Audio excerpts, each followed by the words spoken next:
I'm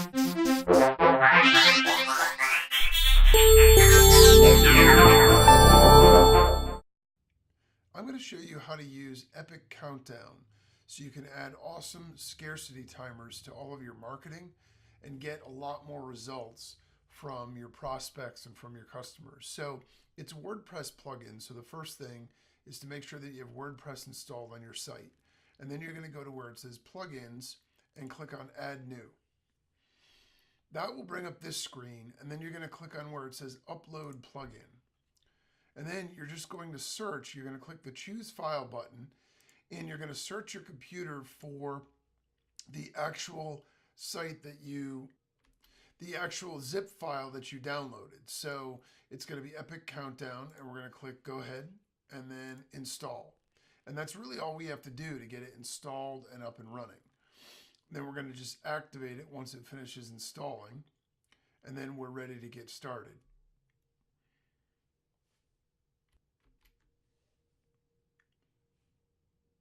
Okay, so it's finished. Now we're going to click on Activate Plugin.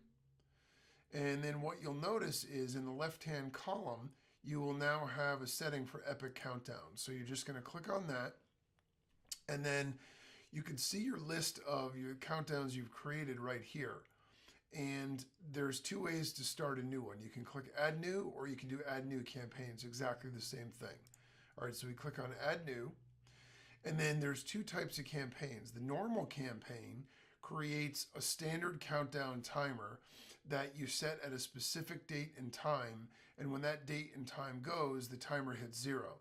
An evergreen campaign is one where each visitor will see the countdown timer start at the same time. So for example, if I do an evergreen campaign and I set it for an hour, every new visitor that hits my page or sees my content is going to see a countdown timer starting at an hour and counting down.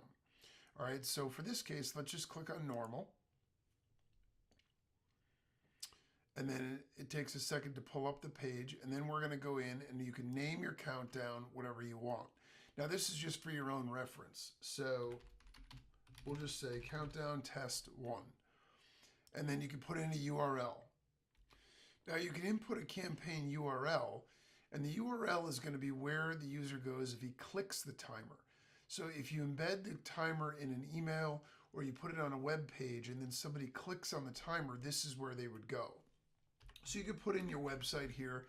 I'll just put in Google as an example for right now, but you could put in an affiliate link or a link to an offer page.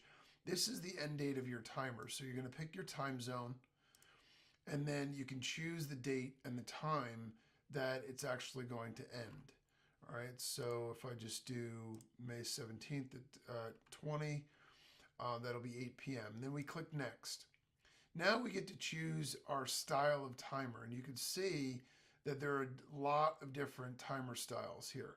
And so you have a ton of different options here in terms of what you want to choose.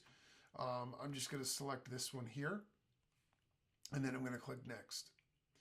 Then it will give you different templates. So even though these all look like black with white numbers, the idea here is it's going to use the template you chose, but it's going to use this style of number. So if you want to use this, you can select that. Now the sales page is going to be if you want this timer overlaid on a page that you've already created. Okay, so you can put in whatever you want here as your page. And let's just say whitelabelvault.com. And then what will happen is if I go to it'll give me a custom link. And if I go to that link, it'll have the timer overlaid on that page. Then we're going to click next. Now, a custom image is something that you can upload that when the timer reaches 0, it will change to that image. So if you wanted to say, sorry, you're too late or whatever, you could put that there.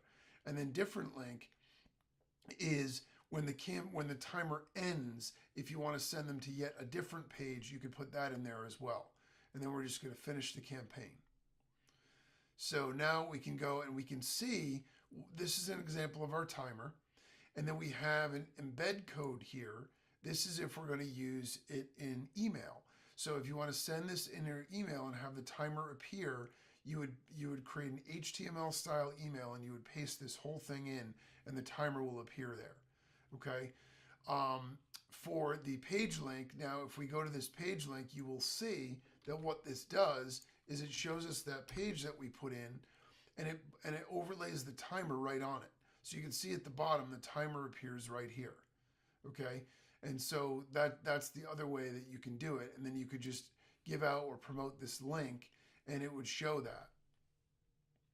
And then if you just want the timer itself, you could just grab this image link and we can go in here and set that up. Now you can do as many timers of these as you want, and it will actually track the statistics of clicks on the timer as well.